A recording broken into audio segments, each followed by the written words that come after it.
Hey, welcome back to the channel. It's your man Wise, and we got to check this interview out that Tucker Carlson had with Jeffrey Sachs. For those of you guys that are not familiar with Jeffrey Sachs called it from the very beginning.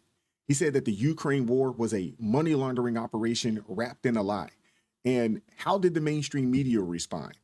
They cut this man's interview short and smeared him as a conspiracy theorist. I mean, it's just classic leftist liberal propagandist. It's just classic. What we're seeing isn't just bad reporting. It's a full-scale cover-up by the warmongering elite that profits from the chaos. And what he says about Joe Biden, you guys have to hear this. Like, share, subscribe. Let's go. Felt more uneasy than I have in the last few weeks during this period between the election and the inauguration. And it does, what doesn't seem like it is a fact, that the outgoing administration is trying to accelerate conflict to leave the incoming administration in charge of a bunch of different wars, especially with Russia.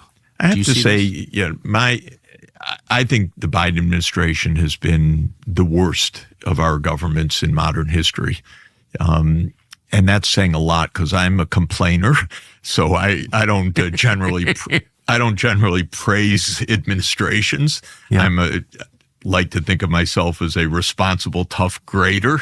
And I haven't given high marks to any administration from Clinton onward. I think they've all been failures.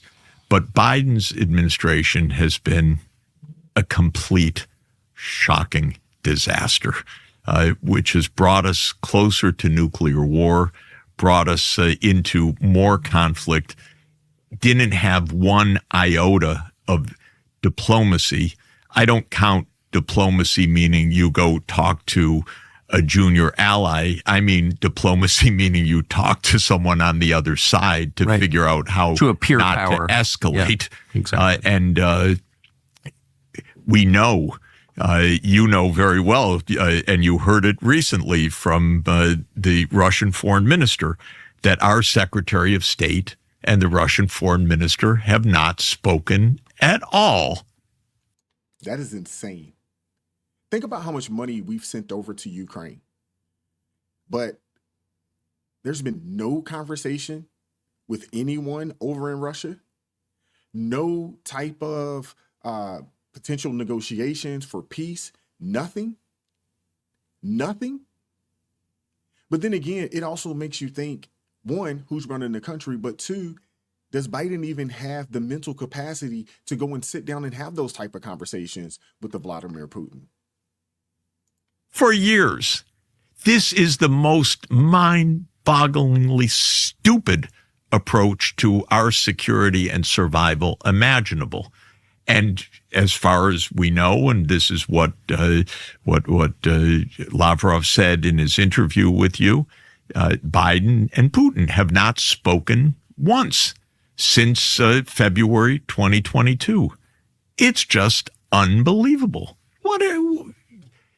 To not even speak, to not try to understand each other's position, to not discuss, to not try to find a way out, when now the most accurate assessment is that there are at least 1 million Ukrainians dead or severely wounded since February 2022, and the United States hasn't lifted a finger, not even one time, to try to talk to the other side. So yes, this has been a shockingly terrible government. Biden, we don't know really.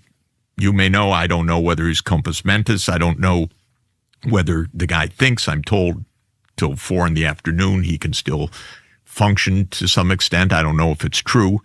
But Jake Sullivan, Antony Blinken, I regard as complete failures. We have a president that has to shut its day down at 4 o'clock on a day-to-day basis. This is ridiculous. It's ridiculous.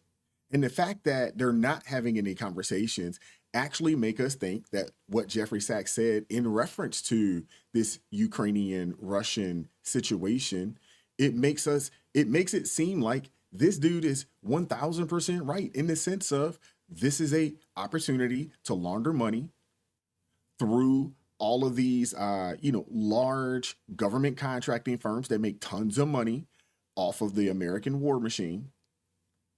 And there's no interest in a stroking or brokering some form of peace deal because there's entirely too much money being made and then kicked back to God knows who.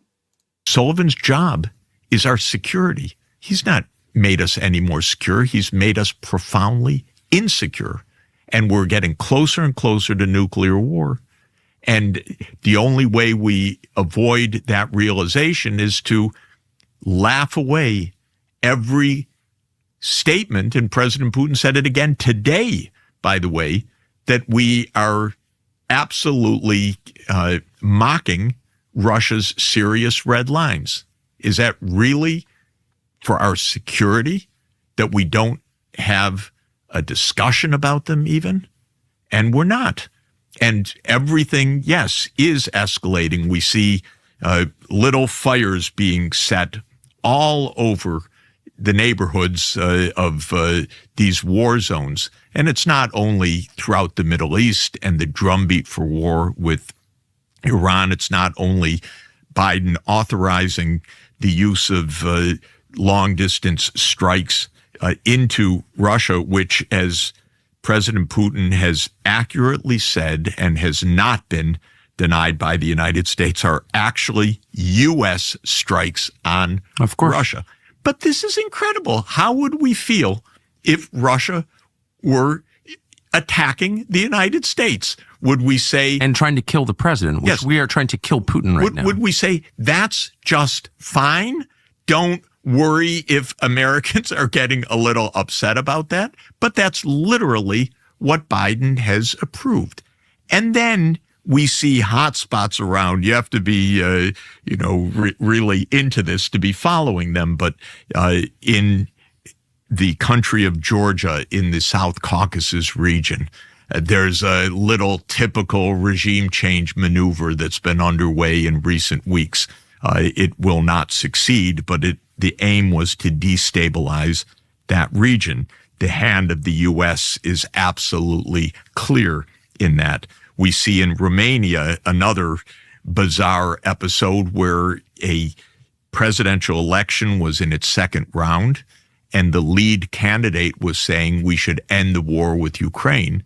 And the Supreme Court of Romania annulled the election, claiming Russian interference. And so that candidate that was calling for peace could not win election. We're seeing those kinds of events all over.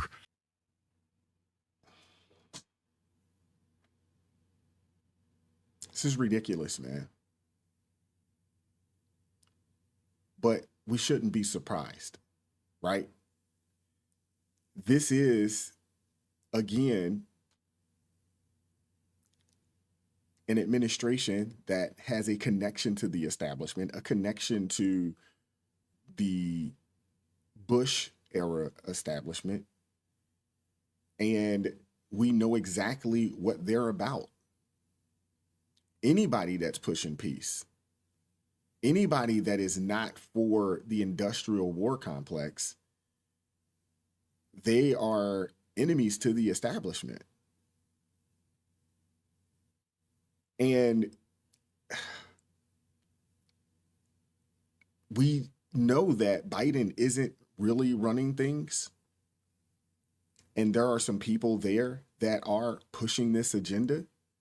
And even if he was running things, you would assume that he would push this same agenda because, his son has been over in Ukraine for some time. And it makes complete sense that they would want to push this because there's a lot of money being made and funneled to a lot of, politicians out there. I mean, it's just crazy, but it's so unfortunate because Americans have suffered. Obviously, over in Ukraine, there's a lot of innocent people over in Russia as well that did not have to perish, but they have. So people who are wealthy can continue to make more and more money. And it's really sad. And what's even sadder is that you have 45, 46% or a little more of Americans who has their head in the sand and they don't even know that this is happening. That's what's even sadder. But let me know what you guys think about this in the comment section.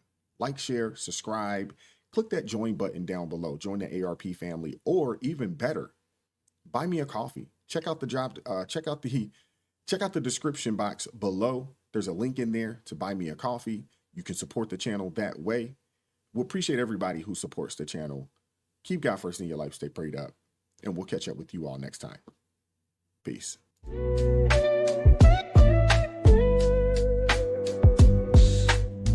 Vibes so raw, can't hide the truth.